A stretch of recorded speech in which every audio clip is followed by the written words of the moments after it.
Christmas lights sa opening ceremony sa lalawigan ng Quezon. Sweet Sound Christmas Light Ceremony na ginanap noong ika-22 ng Nobyembre taong kasalukuyan na pinanganahan naman ni Gobernadora Dr. Helen Tan kasama sina Vice Governor Anacleto Third Alcala, Admin Harold Butardo, Bukal Julio Soluces ng unang distrito ng Quezon, Bukal Ireneo Bonggaling, Bukal Bennett Alcalanaka, Bukal Bong Talabong Jr. na pumalit sa kanyang yumaong ama at Bukal na ikalawang distrito ng Quezon at gayon din kay Bukal Akibido at iba pa. Dumalo din sa pagdiriwang sina Mayor Ninong Erwin Pastrana kasama si Vice Mayor Alwin Sardea ng Maubang Quezon, Mayor Ogie Sawayan ng Candelaria, Mayor Orlan Calayan at Vice Mayor Jan Alilio ng Dolores Quezon, Mayor Jan Escolano ng Quezon, Mayor Radam Aguilar ng Agdangan Quezon, at Mayor Rob Jokno ng Padre Burgos Quezon at iba pang mga alkalde sa Quezon. Ating tunghayan ang galing at ganda ng pamaskong pailaw. Handog ni Gobernadora Dr. Helen Tan, kasama rin ang buong sangguniang panlalawigan ng Quezon. Sila na nagpo-promote ng Quezon Province. Ang daming mga activities nilang ginagawa.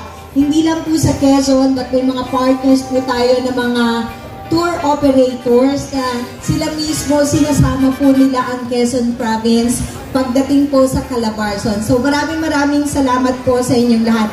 I know excited na po kayo dito po sa gabing ito na inihanda natin kung saan magpapailaw na po tayo ng ating mga decors simula po doon sa Christmas tree. Ang dami po natin pinagdaanan, sinabi po ni PA Manny kanina, pero ito po ay hudyat pa rin o pagpapakita ng pasasalamat natin sa Panginoon kasi totoo na ito ang ating lalawigan, pinagpala ng may kapal. Yan po na nasusulat doon sa provincial hymn para sa hindi pa nakakaalam. Kung naalala po ninyo, ang daming bagyo from January to February yata dumating si Aghon. Naalala nyo po kung saan may mga bayan tayo na matindi ang naranasan and sunod-sunod na bagyo, dumaan si Christine. And sa pagdating ni Pepito, nag-worry tayo lahat para sa ating lalawigan. So at the end of the day, punong-puno pa rin tayo ng pasasalamat sa ating Panginoon. At alam niyo po, pag hindi ako natulog nung Pepito, kasi inaabangan ko yung batak ng ulan, nakamonitor ako sa lahat ng bayan, kumusta ang condition diyan. And naiyak po talaga ako nung umaga paglabas ko papunta sa Operation Center because punong-puno ako ng kasiyahan despite na malakas ang ulan sa Polillo Group of Islands and part ng Reyna, doon sa ibang part po ng 3rd District and 4th District. Zero casualty and hindi natin naranasan ang katulad ng naranasan ng ibang lalawigan.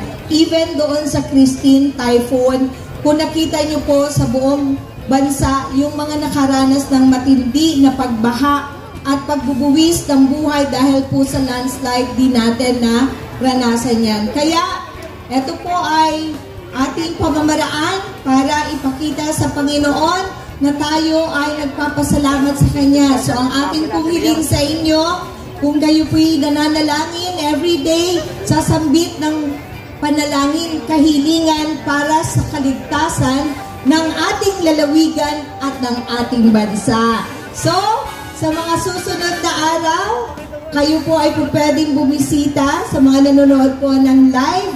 Hanggang January 7, ito pong aming inihanda. Simple lang po, sa abot na makakaya ng pamahalaang panlalawigan, nag-isip kami kung itutuloy ba natin because alam naman natin yung mga pinagdaanan ng ibang lugar. But tingin ko makakatulong pa rin ito sa ating mga kalalawigan somehow kahit panandalian ko ang kasiyahan na naibibigay, makakapagpasaya pa rin sa inyo itong pamamaraan namin. So nakagawian na, hindi naman po tuwing Pasko.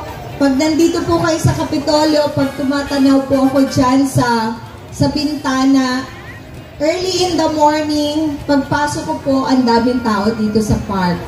Sa afternoon, makikita nyo po, ang daming tao sa park. So, parte ng way of life ng mga taga Quezon ang nagpupunta po sa Perez Park dito po sa Capitol Grounds. So, eto na, sa inyo pong lahat, maraming salamat.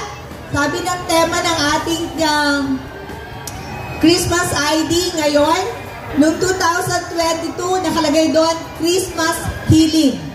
Noong 2023, makulay ang Pasko. At ngayon 2024, magsama-sama ngayong Pasko. So sa inyong lahat, sama-sama po tayo para sa kagalingan ng ating lalawigan. And again, sama-sama tayo sa pasasalamat natin sa Panginoon. Maraming salamat po. This is it.